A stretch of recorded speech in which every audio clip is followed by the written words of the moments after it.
इस लेक्चर में हम graph of two linear inequalities in X Y plane discuss करेंगे। तो देखते हैं इसके लिए क्वेश्चन में हमें दो लीनियर इनइक्वालिटीज़ दी गई हैं। इनका सोल्यूशन देखते हैं। इसके सोल्यूशन के लिए सबसे पहले हम इनके एसोसिएटेड इक्वेशन लिखेंगे। जैसे हमने फर्स्ट के लिए इसको इक्वेशन 1 का नाम दे दिया और इसको इक्वेशन 2 का। और एसोसिएटेड इक्वेशन क्या होती है, इसमें हम इक्वल लिखते हैं। तो 2x minus 3y equal to 6 हो गया और 2x प्लस 3y भी इक्वल टू 12 आ जाएगा।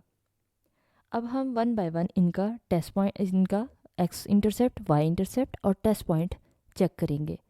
तो सबसे पहले हम फर्स्ट इक्वेशन का एक्स इंटरसेप्ट फाइंड करेंगे। तो इसके लिए हम क्या पुट करेंगे, y equal to 0 in equation 1।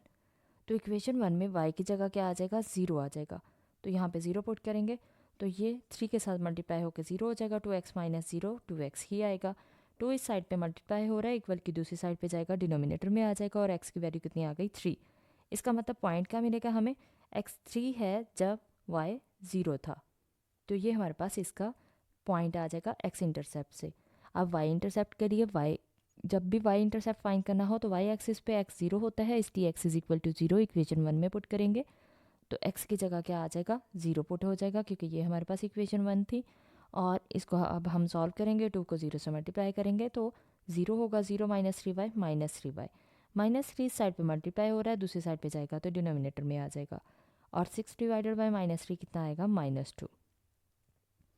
y की वैल्यू हमारे पास -2 मिली जब x क्या था, 0 था। ये हमारे पास पॉइंट आ जाएगा।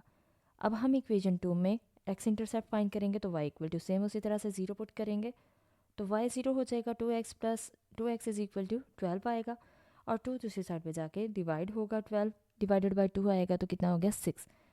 x की वैल्यू 6 मिली हमें जब y 0 था। ये हमने इक्वेशन 2 से इसका x इंटरसेप्ट फाइंड किया। y इंटरसेप्ट के लिए भी सेम उसी तरह से हम y इंटरसेप्ट के लिए x को क्या पुट करेंगे, 0, क्योंकि y इंटरसेप्ट में y एक्सिस पे x 0 होता है। इक्वेशन 2 में x की जगह 0 पुट करेंगे तो यहाँ पे देखें 2 इंटू 0 0 हो जाएगा। 0 प्लस 3y आएगा और 3 इधर मल्टीप्लाई हो रहा है, जब दूसरी साइड पे जाएगा इक्वल के तो डिनोमिनेटर में आ जाएगा। 12 डिवाइडेड बाई 3 क्या होता है, 4 होता है। तो ये हमारे पास y इंटरसेप्ट से y की वैल्यू कितनी आ गई, 4। यानी जब x 0 था y कितना मिला, 4 मिला। याद रहे कि फर्स्ट वैल्यू हम x की लिखते हैं, x कोऑर्डिनेट, और सेकंड वैल्यू y की होती है। तो इसलिए हमेशा पहले x की वैल्यू लिखती हैं। अब टेस्ट पॉइंट में हम पहले इक्वेशन 1 में 0 0 पुट करेंगे, x की जगह भी 0 और y की जगह भी 0। तो यहाँ पे हमारे पास ये वैल्यू थी 2x minus 3y less than equal to का साइन टेस्ट पॉइंट में हम नहीं लगाते, जस्ट लेस देन का साइन आएगा। x की जगह भी 0 और y की जगह भी 0 आ जाएगा। तो 2 इंटू 0 0 होता है, 3 इंटू 0 भी 0 होता है, 0 माइनस 0 0 हो जाएगा। 0 लेस देन 6 आ गया, जो कि ट्रू है। 0 छोटा होता है 6 से, तो इसका मतलब जब ये ट्रू होगा तो हमारे पास जो ग्राफ बनता है वो टूवर्ड्स द ओरिजिन साइड बनता है, यानी हमारे पास जो शेडेड एरिया आएगा वो ओरिजिन साइड वाला होगा। अब हम इक्वेशन 2 में पुट करते हैं 0 0, एक्स की जगह भी 0 और वाई की जगह भी 0। तो हमारे पास इनक्वालिटी 2 ये थी, इसमें x की जगह 0 आया, y की जगह भी 0 आया। 2 इंटू 0 प्लस 3 इंटू 0 0 हो जाएगा। 0 लेस देन 12, तो ये भी ट्रू है कि 0 छोटा होता है 12 से। तो इसका मतलब हमारे पास इसका ग्राफ भी जो बनेगा वो भी टूवर्ड्स द ओरिजिन साइड होगा। अब हम देखते हैं इसका ग्राफ। तो ग्राफ में सबसे पहले हम एक्स एक्सिस लिखेंगे। ये हमारे पास एक्स एक्सिस है, पॉजिटिव एक्स एक्सिस, ये नेगेटिव, और ये हमारे पास पॉजिटिव वाई एक्सिस, ये नेगेटिव वाई एक्सिस।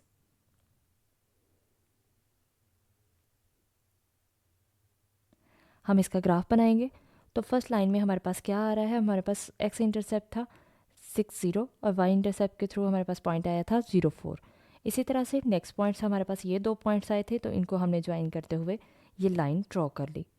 अब हमारे पास दोनों का ओरिजिन साइड की तरफ आया था एरिया, तो इसका मतलब ये हमारे पास एरिया ओरिजिन साइड, यानी ओरिजिन ये है, तो इस ऊपर नहीं जाएगा, ये वाला ग्राफ नहीं बनेगा। हमारे पास शेडेड एरिया ये नहीं होगा, हमारे पास शेडेड एरिया ये वाला होगा। तो ओरिजिन वाली साइड पे ये सारा एरिया हमारे पास क्या होगा, इसका शेडेड एरिया होगा। इसी तरह से इसका भी ओरिजिन वाली साइड पे ही शेडेड एरिया आया था, तो ओरिजिन की तरफ यानी ऊपर की तरफ आएगा। तो जो हमारे पास कॉमन एरिया आएगा वो कौन सा होगा, इन दोनों लाइंस का कॉमन एरिया हमारे पास ये वाला एरिया कॉमन एरिया होगा। तो इसलिए इसको हम रिप्रेजेंट कर देंगे या तो हॉरिजॉन्टल लाइन से या फिर वर्टिकल लाइन से या फिर शेड कर देंगे इसको। तो ये हमारे पास इसका सोल्यूशन आ जाएगा।